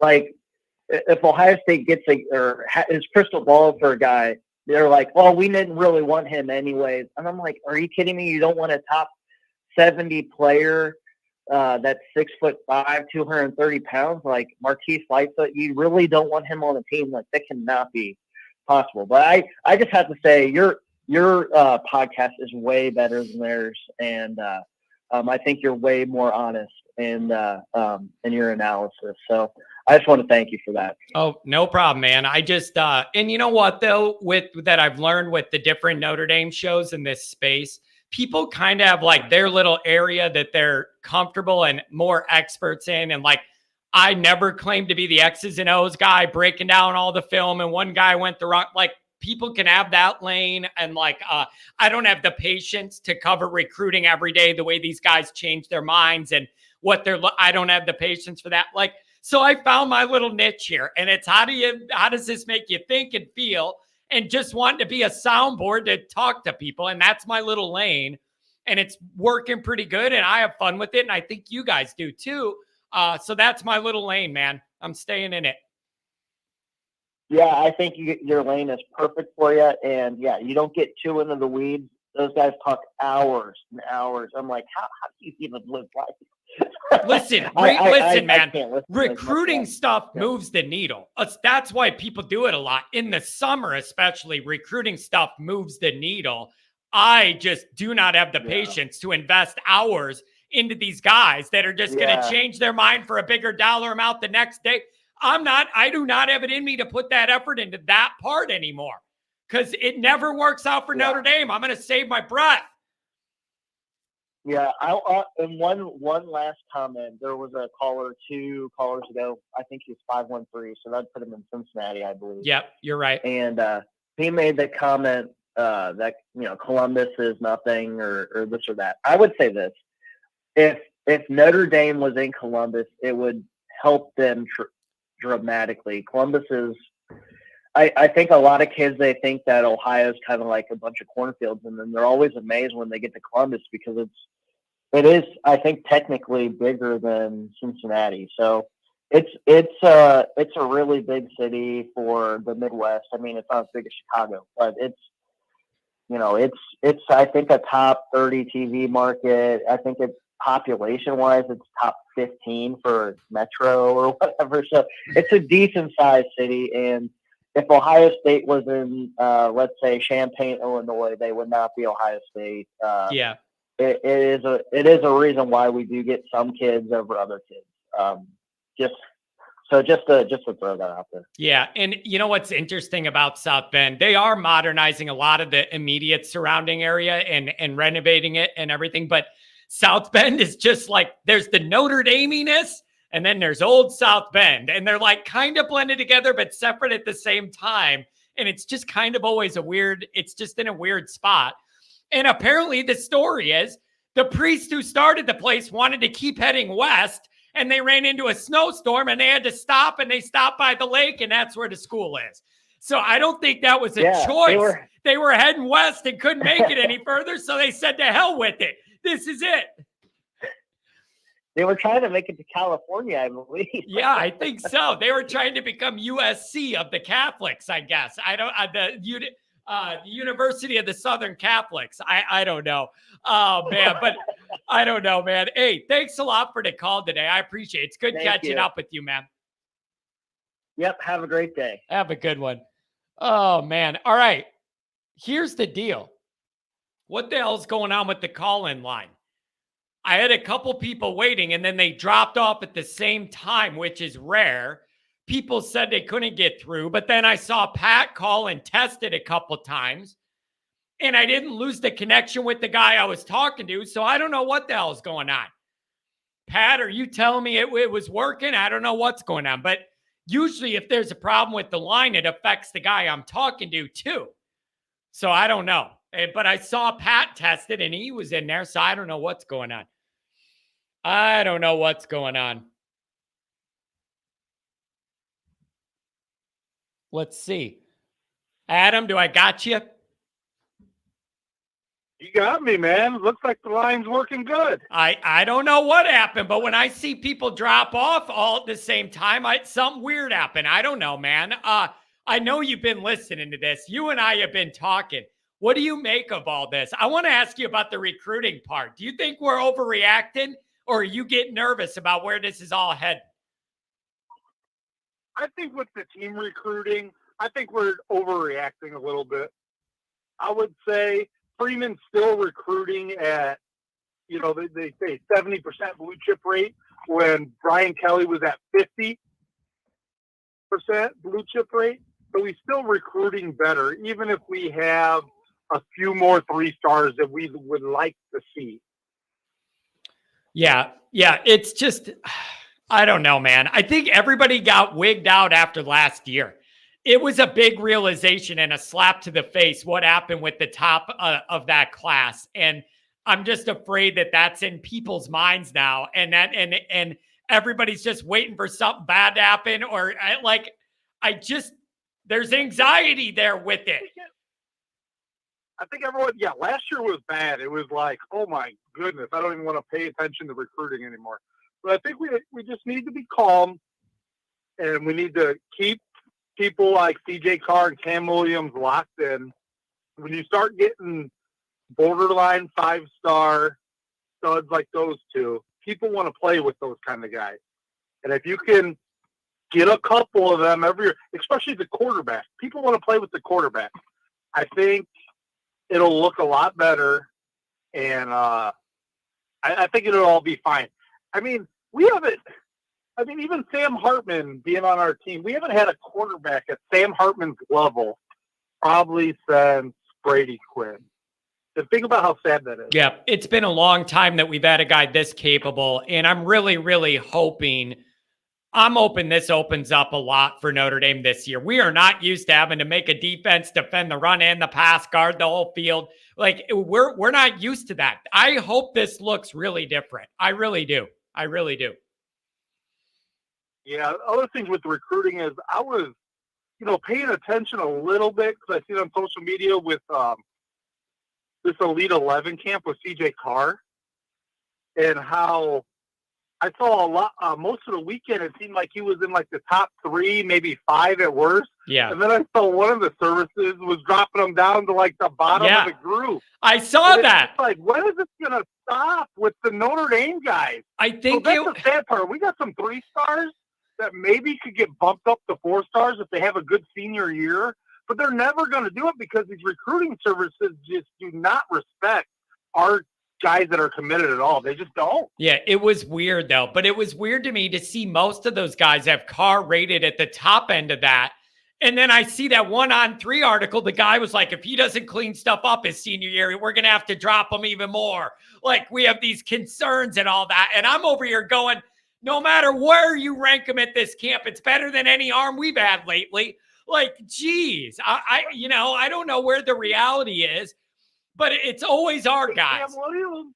Yeah, Williams Cam too. Williams has been a 5-star, and they dropped him to 4 now. Yeah, I don't get it. Let me ask you this, Adam. Does this happen to everybody's guys and we are just more tuned into this and emotional about it because these are our guys? Like, I want to know that. Does this happen to everybody or is it a Notre Dame thing? I don't know. I'm sure it happens to more people than we realize, but it just seems like lately we've had so many guys that their rankings have dropped. Now wait, recruiting services. no, let me make you really upset. I'm going to flip this on you. I hope you ain't driving. You might drive off the road. Let me flip this on you. All right, we got the angle we just talked about where a guy's committed to Notre Dame and then they start finding reasons to drop him. Let me go with you the other way. You know who one of the first big brand name schools was in on Keon Keeley before his ranking blew up? It was Notre Dame. We were in on him before his big rise. And then once one of our guys did rise to elite status, then what happened? We went ahead and lost him right away. So we're going to win. We're damned if we do. We're damned if we don't. Yeah, he's one of the only players I can remember that actually rose. That's what makes you think like there's something against Notre Dame with these services, because it almost seems like everybody, we never have like half our class rise and then half drop. Yeah. Yeah. It always seems like it's The all drop. drop. Yeah. It's always the drop. We did that after I had my recruiting guys on. Mason Plummer came on. It was right after the new year. And Rivals updated their new year or whatever ranking list. Every single Notre Dame guy on it dropped a bunch of spots with no games being played, no more film, no more tape, but they all dropped. Make it make sense. Yeah, definitely. There was one thing too I thought of, with some of this recruiting last night I was thinking about it, and I think I texted you about it. We've talked about the two L's being, Yeah. Freeman really needs to be looking at these two L's, but could Mike Elston been the biggest loss that we actually suffered during Brian Kelly leaving? Yeah, that's a fair point. And that was a guy, well-respected guy. Like and you know what else? That's the kind of name that's easy to forget about when he's gone and you don't realize what he was doing. Like, that's just one of them guys that, like, it's easy to forget about. And then you wonder if you wonder where you're at there. Yeah. And John, Healy was committed to him, Mike Elston. That's who he committed to. Yeah. Originally. So, and we had some good defensive lines there for, through what, 18 to 20, yeah. Probably really, 17 to 20. We had a lot of good defensive lines, it seemed like. Yep. So that's a guy I kind of forgot about, but it seems like we've missed him. Yeah, yep. And do you want to see Freeman get more involved, taking over some of that defensive recruiting or putting the heat on some guys? People get nervous. You start offering projects that are ranked in the 800s or 1100 or whatever. Like, what's going on in the back end, Adam? Do they just feel like they're not going to get the top end guys, so they're dropping down that far, or what? What's the reality there?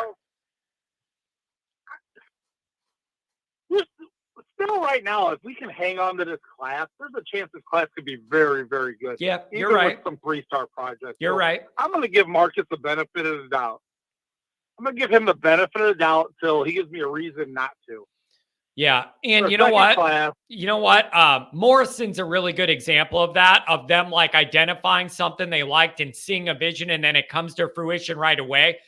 But the problem is, I don't like it when people always go to that and be like, look where Morrison was ranked, and then look what he turned into right away. That's the exception, not the rule. Like, you can't give me those outliers and then tell me that's just like the reality every day with every player. Like, that is a rare outline thing. But if you can identify some of those guys and their athletic bodies or they're long and they offer what you want and you can develop them, I'm fine with that. But you can't have too many of those guys. It's the problem. You can have some, but it can't be too many. It can't be development. What are you getting in between then is the issue. Yeah, I agree. As long as you can keep, if somehow we can land, the linebacker from California or one of these D linemen that are 5 stars with Williams and Carr, and then you had those 3 stars, the class is still good. Yeah. But the problem is you got to land a couple of those 5 stars too. Right. Yeah. Nope. You're absolutely right. So I would give this staff the benefit of the doubt on these guys know what the 3-star projects that could be potential look like, because a handful of these guys were at Cincinnati. And a lot of those guys were 3-star project guys at Cincinnati, and they rolled into Notre Dame Stadium with a more talented team than Notre Dame in 2021. Yeah. So these guys know what it looks like. Yep. So I don't know, man, but it's just Notre Dame summer anxiety. We both have it. There's a lot of questions. There's no answers. At least we're getting near 4th of July, and I'm going to be able to see the light at the end of the tunnel. And football will be back, and we'll get answers to some of these questions, man. Adam, thanks for calling. I got to wrap up the show here, and then I hope I'll see you at Forever Young Sports Cards in a couple weeks, my friend. Yeah, we'll see. I just called to make sure that phone line works. It seems like it's fine to me, buddy. Good. I appreciate it, man. Thanks a lot. I'll see you. Talk to you. We'll talk to you Later. Thanks. All right, folks, that's going to be it. I got some things to do and people to see. I'm going to have something really interesting coming out tomorrow. We'll be back live Friday. I'll put something out Saturday, but I am busy Saturday night, so I'm not going to be able to do that. And then we're going to get into the home stretch, you guys. We're getting into the part of the summer, light at the end of the tunnel, and then we're going to get into August. And this is all going to take off. This is all going to intensify. The days and times I offer this show are going to intensify. We're going to get this ramped up. So this is going to get juicy when we get closer to this season. And again, I can't wait to do the post-game shows. We're going live 1 minute after every Notre Dame game, and I'll take as many calls as you guys want. We will stay updated on all the other games and what's going on with everybody, but we're going live. I need to be with you and hear what you think right when the game ends. Whether you're happy, you're mad, you're sad, or you're glad, it's going to be rad, and we're going to do that. All right. That's going to be it. Thanks for everybody for being here. Sorry if the phone line dropped off on you. I don't know what happened, but it looks like it's better now. So thanks for being here. Look for a short tonight and then a video tomorrow morning, and we'll see where we're at. Have a good one.